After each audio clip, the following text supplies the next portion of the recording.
Kekasih-kekasih Tuhan, bagian firman Tuhan dari kitab atau Injil Matius, Matius pasal 8 ayat 14 sampai 17. Matius pasal 8 ayat 14 sampai 17, demikian bunyi sabda Tuhan. Setibanya di rumah Petrus, Yesus pun melihat ibu mertua Petrus terbaring karena sakit demam. Maka dipegangnya tangan perempuan itu, lalu lenyaplah demamnya. Ia pun bangunlah dan melayani dia. Menjelang malam dibawanyalah kepada Yesus banyak orang yang kerasukan setan, dan dengan sepatah kata Yesus mengusir roh-roh itu dan menyembuhkan orang-orang yang menderita sakit. Hal itu terjadi supaya genaplah firman yang disampaikan oleh Nabi Yesaya. Dia yang memikul kelemahan kita dan menanggung penyakit kita. Demikian sabda Tuhan ini. Berbahagialah saya dan saudara yang selalu rindu mendengar, merenungkan, melakukan, memelihara firman Tuhan dalam hidup kita. Shalom. Shalom. Kekasih-kekasih Tuhan, tentu ada orang yang bertanya, mungkin termasuk saudara-saudara, kenapa kita mesti mengalami yang namanya sakit dalam hidup ini? Apa sebenarnya penyebab sehingga manusia itu harus menghadapi dalam perjalanan hidupnya yang namanya sakit?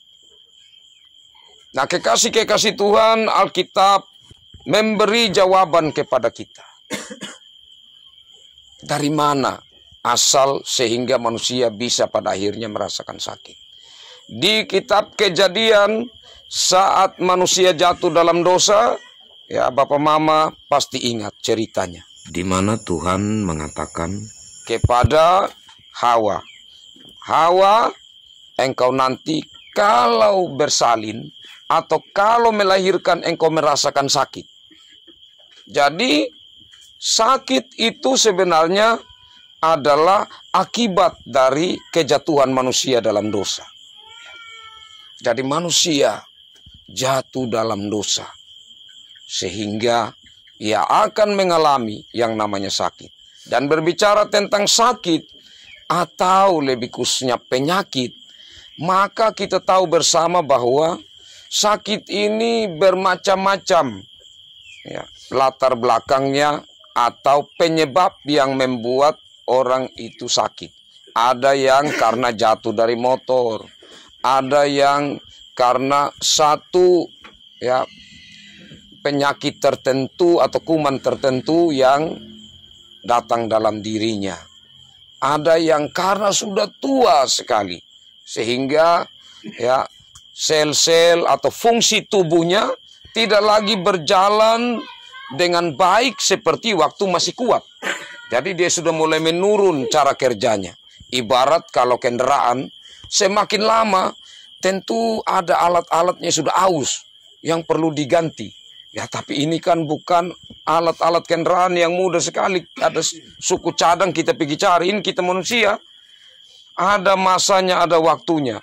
Bahkan Tuhan bilang, kalau kuat lebih dari 70 tahun. Jadi kalau lebih dari 70 tahun itu sudah bonus yang kita dapatkan dalam hidup kita. Dalam artian di sini Tuhan bilang lebih dari itu maka kita akan merasakan penderitaan. Dan itu memang kenyataan yang dihadapi bagi orang-orang yang sudah memasuki masa yang tua. Nah, kekasih-kekasih Tuhan, bagaimana selanjutnya Allah memandang penderitaan atau sakit khususnya yang dialami oleh manusia. Memang kekasih-kekasih Tuhan, setelah manusia jatuh dalam dosa dan ada sakit, dalam sejarah bangsa Israel khususnya, dalam perjalanan sejarah hidup bangsa Israel, Allah juga kadang mengizinkan. Jadi ada juga saatnya Allah mengizinkan karena Allah marah orang bisa sakit. Macam bangsa Israel dalam perjalanan hidup mereka, berapa kali Allah menghukum mereka dengan penyakit sampar. Jadi sakit itu akibat manusia jatuh dalam dosa, dan iblis juga bisa bikin orang sakit. Tetapi Tuhan juga bisa izinkan, atau karena ia marah, ia bisa izinkan orang menghadapi sakit untuk orang mengingat. Tetapi tentu dalam konteks Bapak kekasih ini kita sudah tahu sakit sudah lama dan namanya sudah tua atau keweda. tentu apa-apa yang lama waktu masih kuat dia belum muncul, waktu sudah tua itu mulai macam-macam, dan kita sering mengatakan komplikasi, campur baur penyakit yang ada dalam tubuh, dan ini sulit dihindari.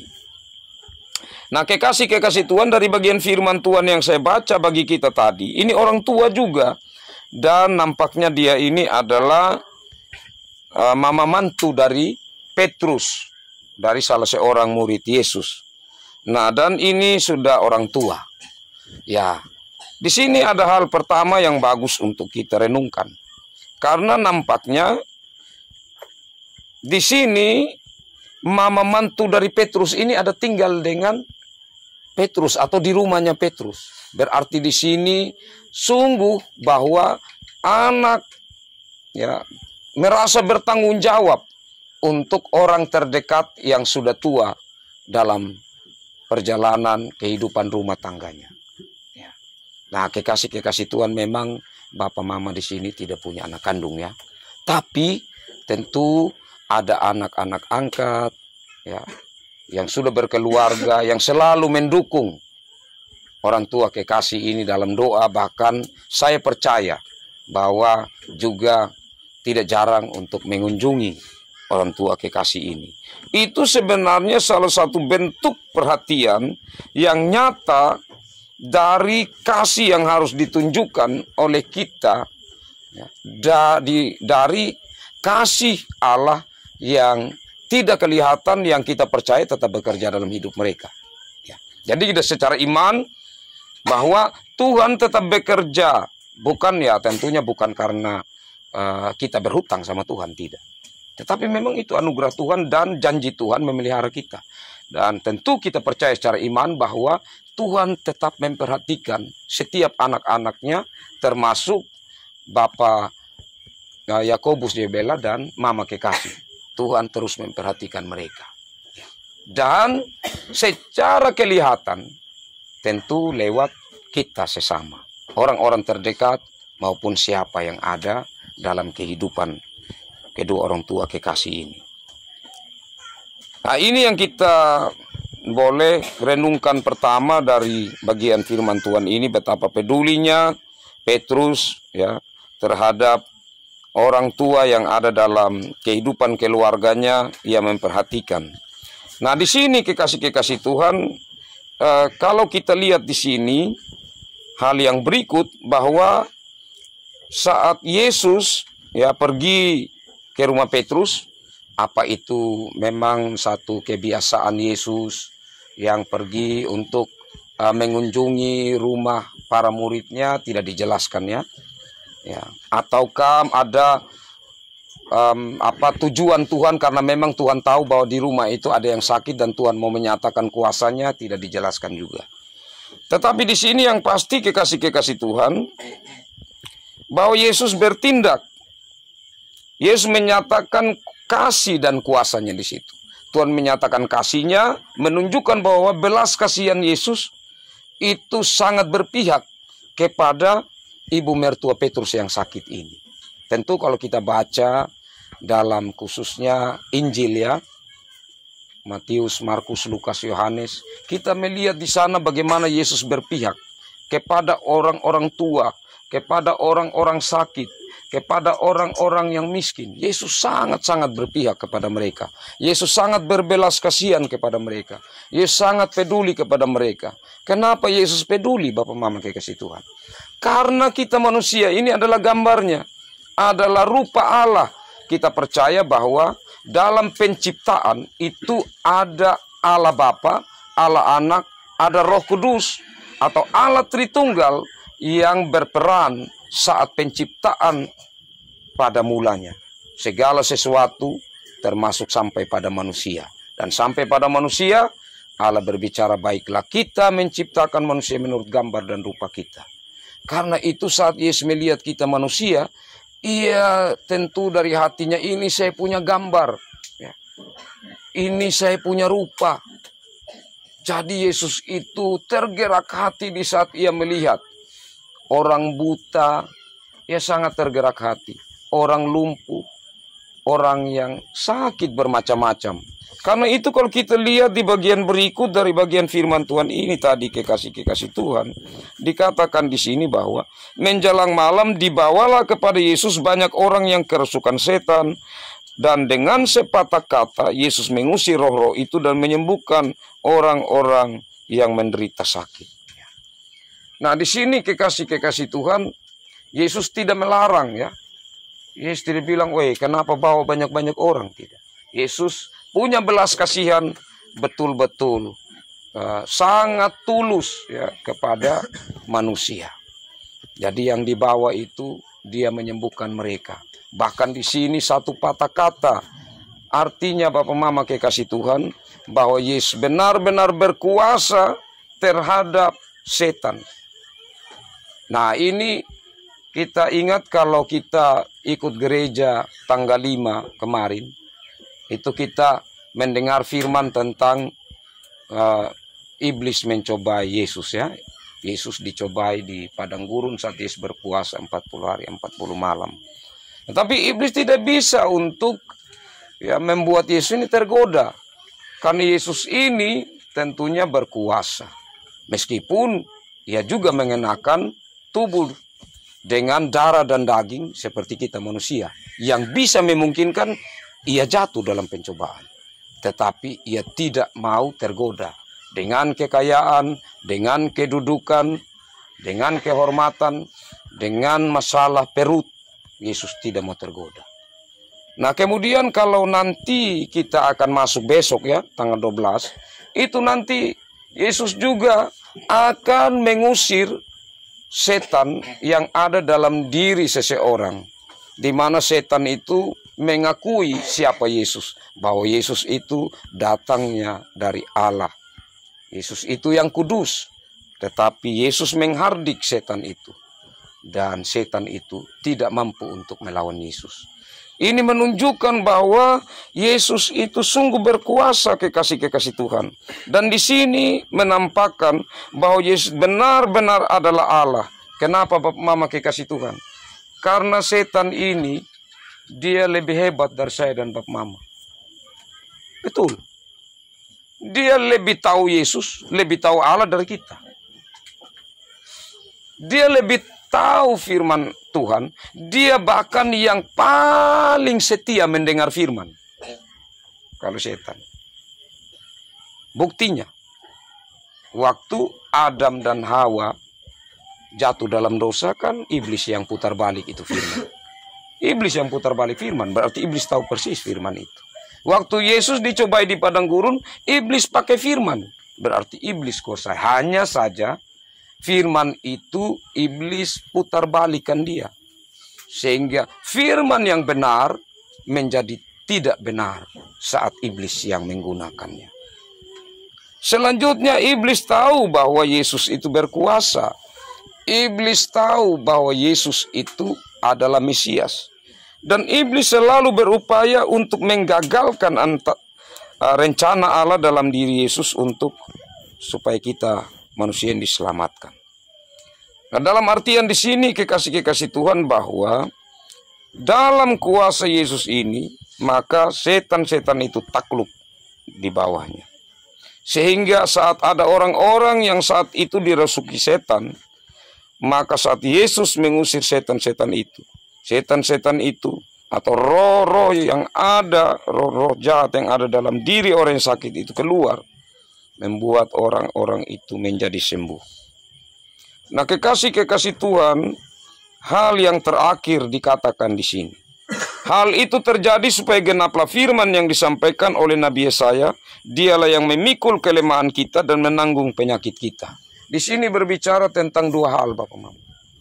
Hal yang pertama tentang segala bentuk penderitaan yang kita alami di dunia ini. Bahwa segala bentuk penderitaan yang kita alami di dunia ini, memang itu semua terjadi akibat manusia sudah jatuh dalam dosa.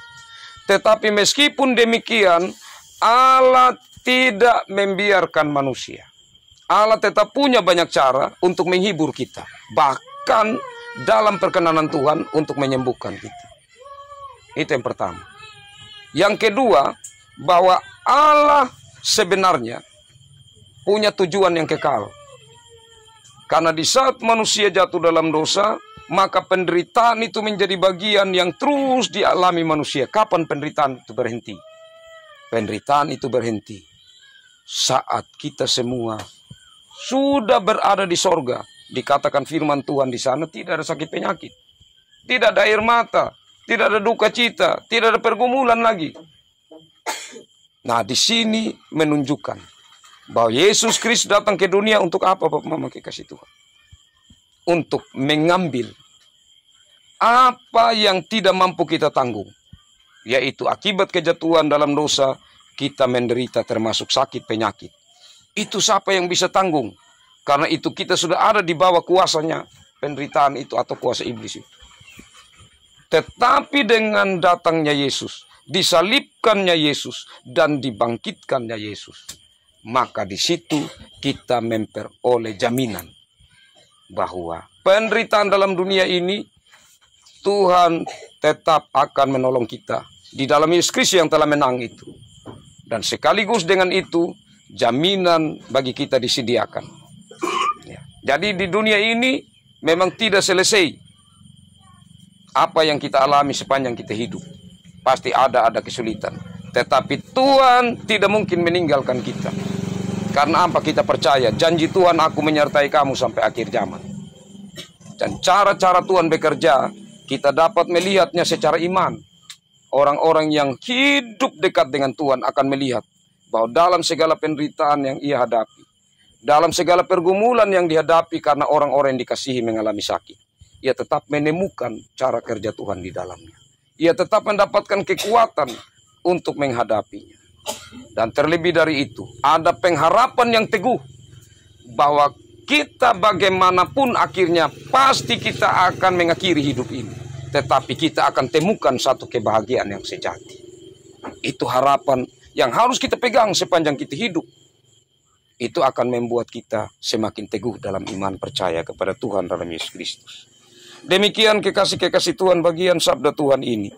Biarlah dengan kita bersama-sama mengandalkan Tuhan, mengucap syukur dan berharap kepada Tuhan lewat ibadah ini. Menjadi suatu ungkapan iman kita yang berkenan di hadapan hadirat Tuhan, yang memuliakan Tuhan, dan yang Tuhan sendiri berkati bagi kita. Tuhan memberkati firman-Nya dan memberkati kita semua. Amin.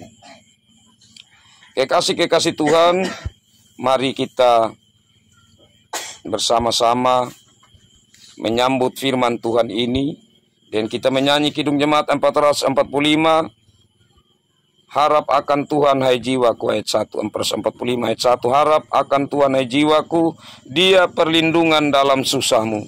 Jangan resah, tabah berserah, karena habis malam pagi mereka. Dalam derita dan kemelut, Tuhan yang setia penolongmu. Harap akan Tuhan, hai jiwaku, Dia perlindungan dalam susahmu. Jangan resah, tabah berserah, karena habis malam pagi mereka. Dalam derita dan kemelut, Tuhan yang setia penolongmu.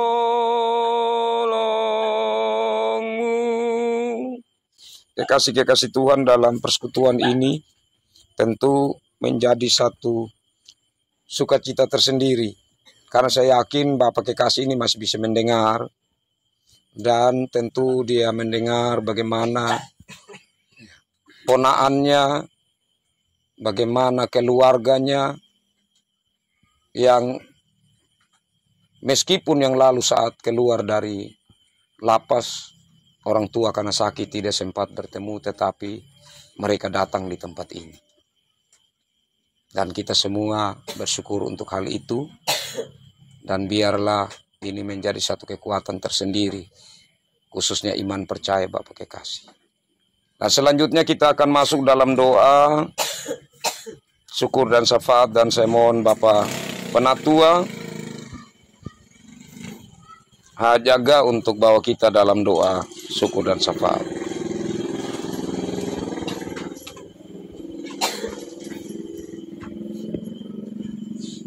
Mari kata upung adida wani habayang kata habayang.